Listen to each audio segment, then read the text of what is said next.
Vitamin A की कमी से कौन सा रोग होता है? तो विटामिन ए की कमी से होता है नाइट ब्लाइंडनेस, जिसे हिंदी में रतौंधी कहा जाता है। तो विटामिन ए आँखों की रोशनी के लिए काफ़ी ज़रूरी होती है। इसकी कमी से रात को देखने में दिक्कत यानी कि नाइट ब्लाइंडनेस रोग होता है। क्वेश्चन नंबर 2, विटामिन सी का वैज्ञानिक नाम क्या है? तो विटामिन सी का है एस्कॉर्बिक एसिड। विटामिन सी को एस्कॉर्बिक एसिड भी कहते हैं और ये स्कर्वी रोग से बचाता है। विटामिन डी की कमी से कौन सा रोग होता है? तो विटामिन डी की कमी से होने वाला रोग है रिकेटस। रिकेटस विटामिन डी हड्डियों और दांतों को बहुत मजबूत करता है। इसकी कमी से बच्चों में रिकेटस रोग हो जाता है। क्वेश्चन नंबर 4, विटामिन B1 का वैज्ञानिक नाम क्या है? तो विटामिन B1 का नाम है थायमिन। विटामिन B1 यानी थायमिन की कमी से बेरी रोग होता है। क्वेश्चन नंबर 5, खून का थक्का बनने में कौन सा विटामिन मदद करता है? तो खून का थक्का जमने में विटामिन के सबसे महत्वपूर्ण होती है। विटामिन के ब्लड क्लॉटिंग के लिए ज़रूरी है, जिससे खून का बहना रुकता है। विटामिन ई का दूसरा नाम क्या है? तो विटामिन ई का दूसरा नाम है टोकोफेरल।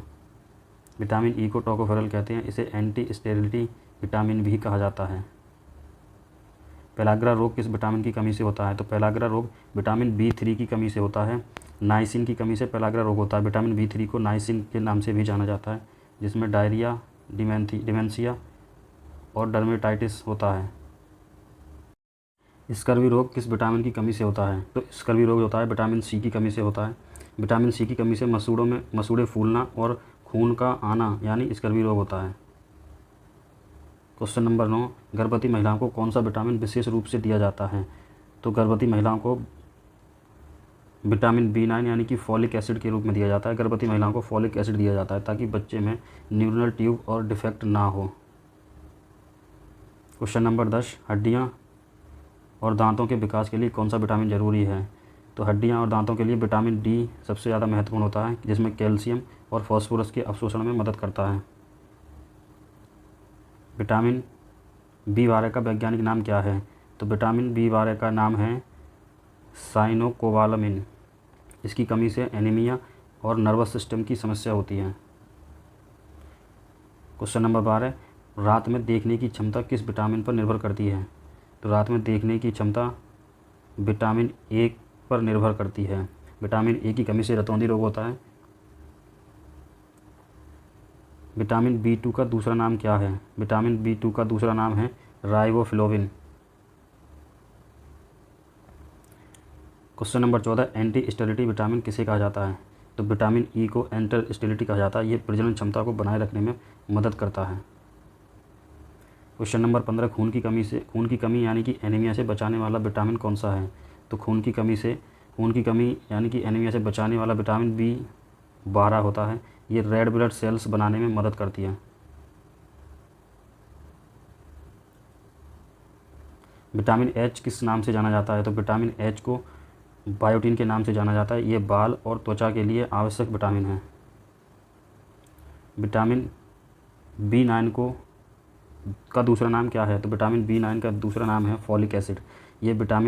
यह DNA संश्लेषण और गर्भावस्था में महत्वपूर्ण होता है। दूध में मुख्य रूप से कौन सा विटामिन पाया जाता है? तो दूध में मुख्य रूप से विटामिन B2 पाया जाता है। दूध में राइबोफ्लाविन का अच्छा स्रोत होता है।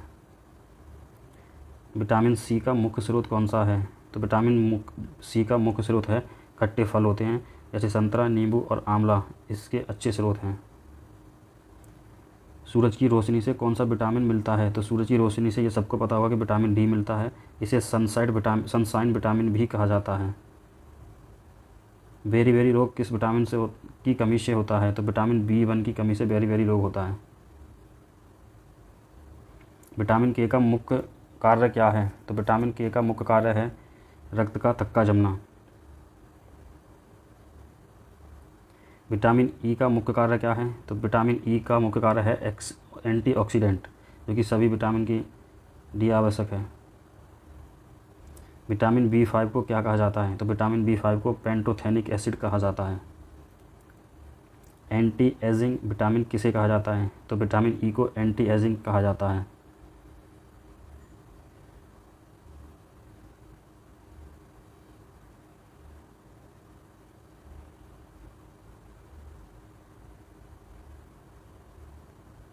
क्वेश्चन नंबर 26, आंवला किस विटामिन का मुख्य स्रोत है? आंवला विटामिन सी का मुख्य स्रोत है। विटामिन डी को और किस नाम से जाना जाता है? तो विटामिन डी को सनशाइन विटामिन के नाम से भी जाना जाता है, जो कि सूर्य की किरणों से हमको मिलता है। क्वेश्चन नंबर 28, विटामिन ए का रासायनिक नाम क्या है? तो विटामिन ए का रासायनिक नाम है रेटिनॉल। खून की कमी से बचने के लिए कौन सा विटामिन और खनिज जरूरी है? तो विटामिन B12 और आयरन खून की कमी से बचने के लिए बहुत महत्वपूर्ण है। विटामिन सी किस प्रकार का विटामिन है? तो विटामिन सी पानी में घुलने वाला विटामिन होता है।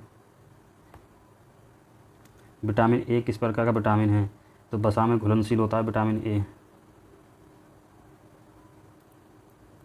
विटामिन ए किस प्रकार का विटामिन है? विटामिन ए वसा में घुलनशील है। इसका ऑप्शन हो जाएगा बी।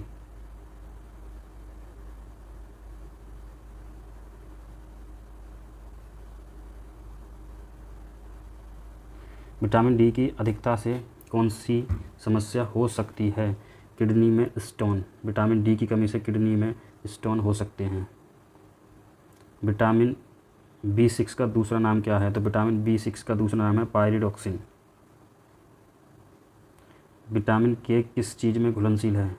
तो विटामिन के वसा में घुलनशील होता है। किस विटामिन को मृत्यु रोधक विटामिन कहा जाता है? तो विटामिन ई को मृत्यु रोधक विटामिन कहा जाता है।